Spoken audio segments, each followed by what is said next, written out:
नमस्कार। स्वागत है आपके अपने study YouTube channel success factory, संघर्ष से सफलता तक। आज की इस वीडियो में हम उत्तर प्रदेश अधीनस्थ सेवा चयन आयोग के द्वारा लेखपाल पद की भर्ती जो निकाली गई हैं उनसे संबंधित सिलेबस जो पाठ्यक्रम है हम उस पर डिस्कशन करेंगे। सबसे पहले ये एक शॉर्ट जानकारी हमें दी गई है कि हम किस विषय से कितने प्रश्नों को परीक्षा में पाएंगे। सबसे पहले आपको 4 विषय की तैयारी करनी है। ये चारों विषय मैं हाईलाइट कर दे रहा हूँ इस बॉक्स में, ये देखिए। सामान्य हिंदी, गणित, सामान्य ज्ञान और ग्राम समाज और विकास। प्रत्येक विषय के 25 क्वेश्चन आएंगे और प्रत्येक क्वेश्चन 1 नंबर का होगा, अर्थात 25 हिंदी के प्रश्नों के लिए 25 अंक निर्धारित किए गए हैं और 25 अंक गणित के लिए, 25 अंक सामान्य ज्ञान के लिए और 25 अंक ग्राम समाज और विकास के लिए। 100 क्वेश्चन 100 नंबर के साथ। समय अवधि 2 घंटे अर्थात 120 मिनट। समय बहुत कम है, समय मेंटेन करना बहुत ज़रूरी है किसी भी प्रतियोगी परीक्षा में, क्योंकि 100 प्रश्न 120 मिनट में हल करने हैं।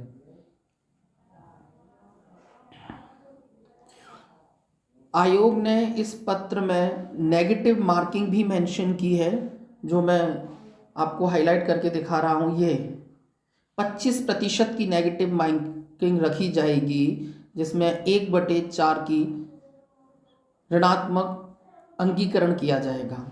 अब हम पाठ्यक्रम को विस्तृत रूप से समझते हैं। सामान्य हिंदी में हमें ये पाठ्यक्रम पढ़ना होगा, ठीक है। सामान्य हिंदी में से हमें यह पाठ्यक्रम पढ़ना होगा। ये देखिए, ये मैं बॉक्स में हाईलाइट कर दिया है। समास, पर्यायवाची, विलोम शब्द, तत्सम और तद्भव, संधियां, वाक्यांशों के लिए एक शब्द का निर्माण, लोकोक्तियां, मुहावरे, वाक्यों के संशोधन, लिंग, वचन, कारक, काल, वर्तनी, त्रुटि से संबंधित प्रश्न, अनेक आर्थिक शब्द और अपठित गद्यांश।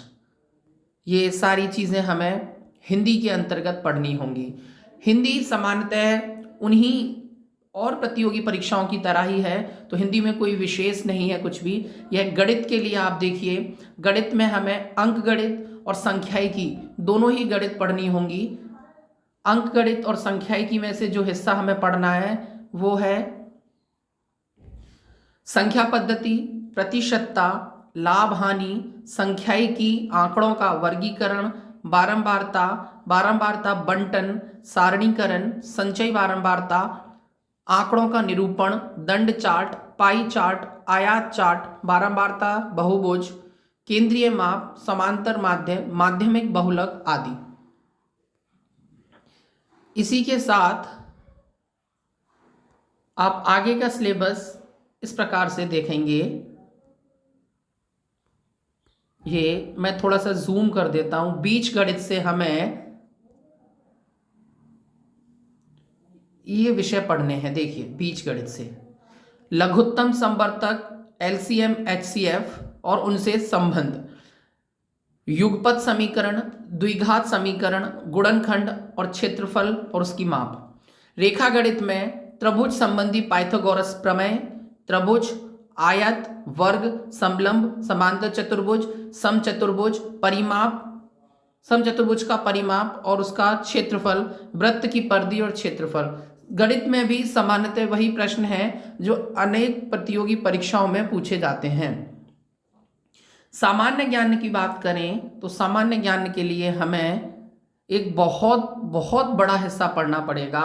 सामान्य ज्ञान के नाम पर आप देखिए, सबसे पहले जो हम पढ़ेंगे वो सामान्य ज्ञान में ये हिस्सा जो मैं आपको दर्शा देता हूँ। यह देखिए, ये वाला, ये जिसमें हम पढ़ेंगे सामान्य विज्ञान, राष्ट्रीय तथा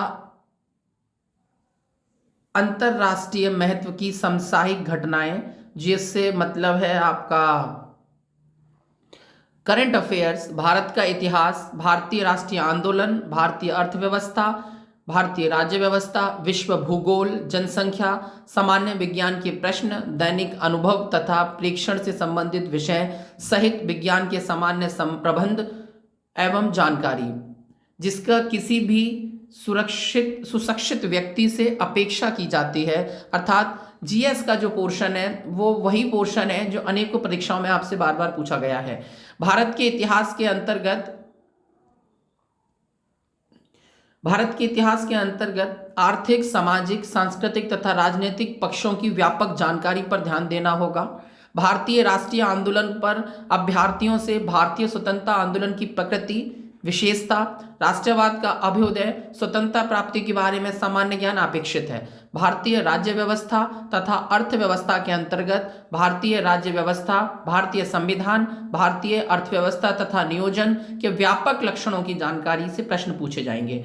विश्व भूगोल, वर्ल्ड ज्योग्राफी जो हमें पढ़नी है उसमें हमें क्या याद रखना है, ये पूरा सिलेबस हमें बताएगा। वर्ल्ड ज्योग्राफी में से भूगोल तथा जनसंख्या के केवल सामान्य जानकारी की ही परख होना अनिवार्य है। बहुत ज़्यादा विस्तृत विश्व भूगोल नहीं पढ़ना है। भारत के भूगोल में भौतिक, पारिस्थितिक, आर्थिक, सामाजिक, जनांकीय पक्षों पर विशेष बल दिया जाएगा। अभ्यर्थियों से उपरोक्त की सामान्य जानकारी अभिज्ञ विशेषज्ञों के उत्तर प्रदेश के परिप्रेक्ष्य में भी ज्ञात होना आवश्यक है। और कंप्यूटर से प्रारंभिक प्रश्न पूछे जाएंगे। जो इस पूरे सिलेबस में जो सबसे अलग और सबसे इम्पोर्टेंट भाग है वो है ये ग्राम समाज और विकास। ग्राम्य विकास भारतीय संदर्भ में ग्राम विकास कार्यक्रम, ग्राम विकास से जुड़ी योजनाएं, उसका प्रबंध, ग्राम विकास शोध की प्रणालियां, ग्रामीण स्वास्थ्य योजना, ग्रामीण सामाजिक विकास, ग्राम्य विकास और भूमि सुधार, त्रितंत्रीय पंचायती राज व्यवस्था, केंद्र व राज्य सरकार में ग्राम विकास के संबंधित अनेकों योजनाएं। ये संपूर्ण सिलेबस आपको बता रहा है कि आपको किस हिसाब से पढ़ना है और लेखपाल की प्रतियोगी परीक्षा पास करने के लिए आपको कितना पढ़ना है। सामान्य हिंदी के ज़्यादातर जो प्रश्न आएंगे वो बहुत कॉमन टॉपिक से उठेंगे, वो आपके सामने सारे हाईलाइट हो चुके हैं। गणित के जो विषय हैं वो भी ज़्यादा अलग नहीं है, वही सभी अन्य प्रतियोगी परीक्षाओं के जैसा ही है। ये सब सामान्य ज्ञान भी बहुत सामान्य है। सिर्फ ग्राम विकास जो इम्पोर्टेंट पोर्शन है उसका हमें याद रखना है, उस पोर्शन को हमें अलग से तैयारी करनी होगी, वरना उसमें हमें नुकसान हो सकता है ये वाले पोर्शन में। ठीक है, आप लेखपाल की तैयारी में जुट जाएं, क्योंकि चुनाव के बाद परीक्षा कभी भी आयोजित करी जा सकती है। बहुत बहुत धन्यवाद।